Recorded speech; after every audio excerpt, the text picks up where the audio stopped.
তোমার ভারত টিভিকে অসংখ্য ধন্যবাদ এবং পুজোর অনেক অনেক শুভেচ্ছা।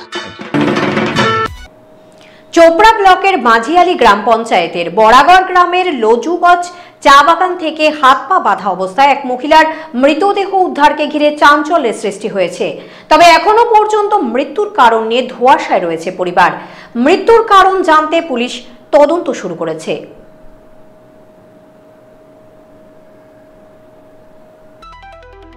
চোপড়া ব্লকের লছুগজ চা বাগান থেকে হাত পা বাঁধা অবস্থায় এক মহিলার মৃতদেহ উদ্ধারকে ঘিরে এলাকায় চাঞ্চল্যের সৃষ্টি হয়েছে। ঘটনাটি ঘটেছে চোপড়া ব্লকের মাঝিয়ালি গ্রাম পঞ্চায়েতের বড়াগড় এলাকায়। মৃত মহিলার নাম কল্পনা টপ্প। খবর পেয়ে ঘটনাস্থলে পৌঁছায় চোপড়া থানার পুলিশ মৃতদেহটি উদ্ধার করে ময়না তদন্তের জন্য ইসলামপুর হাসপাতাল মর্গে নিয়ে এসেছে।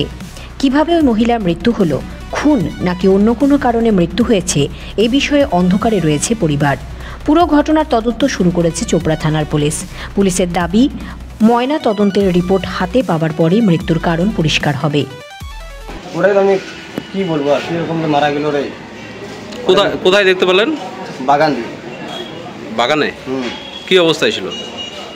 আমি তো ওটা দেখতে যাইনি, ওটা কেন শুনেননি কিভাবে ছিল? বললো ওরা যে এরকম কাপড় টাপড় ছিল না, এরকম বললো বাঁধা গোড়া ছিল, এরকম বললো। তাই আমি সকালে 1200 করে অমনি উঠে দিই। কোথায় বাড়ি? মুনিয়া বাড়াগড়। কাছাকাছি নাকি? কাছাকাছি। আচ্ছা, তো কি মনে হচ্ছে, কি মার্ডার নাকি? ওটাই দেখি কি পোস্টমর্টম রিপোর্টে কিরকম বলে। অনন্ত সিংহের রিপোর্ট, ভারত টিভি। পুজোর আগে রেডিমেড পোশাকের মনকাড়া কালেকশন নিয়ে এবার হাজির রায়গঞ্জের বসন্ত স্টোর্স।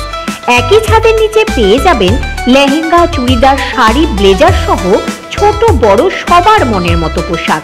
তাই আর দেরি নয়, আজই আসুন বসন্ত স্টোর্সে। আমাদের ঠিকানা বিধাননগর মোড়, NS রোড, রায়গঞ্জ, উত্তর দিনাজপুর।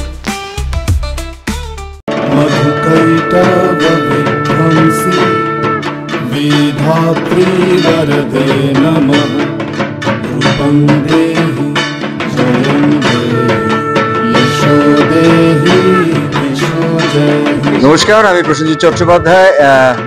ভারত টিভির সমস্ত শ্রোতাদের আমার শারদীয় শুভেচ্ছা, অভিনন্দন, ভালোবাসা। দেখতে দেখতে পুজো চলে এলো, সেখান থেকে আমরা আমাদের দেবী চৌধুরানীর যাত্রা শুরু করলাম।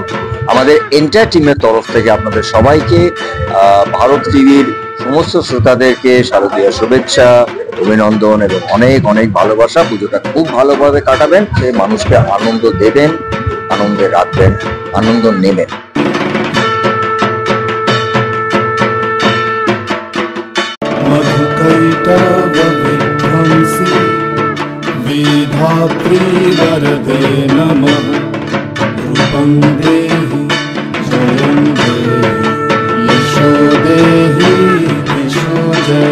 নমস্কার, আমি বিবৃতি চ্যাটার্জি।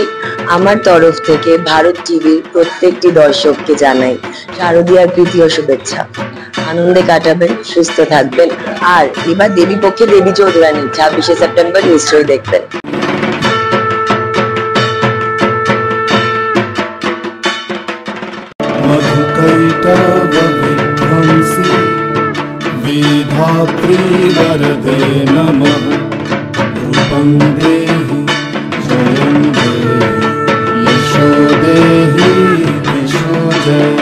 আজকে আমরা আমাদের দেবী চৌধুরানীর টিম নিয়ে এসে গেছি রায়গঞ্জে, নর্থ বেঙ্গলে। আমার ভীষণ কাছের প্রিয় জায়গা, খুব ভালো লাগছে, অনেক আন্তরিকতা পাচ্ছি। আর ভারত টিভিকে এটাই বলবো, ভারত টিভির সকল দর্শককে আমার তরফ থেকে শারদীয়ার অনেক অনেক শুভেচ্ছা, অনেক অভিনন্দন। আপনারা খুব ভালো থাকবেন, সুস্থ থাকবেন, আর অবশ্যই দেবী চৌধুরানী দেখবেন।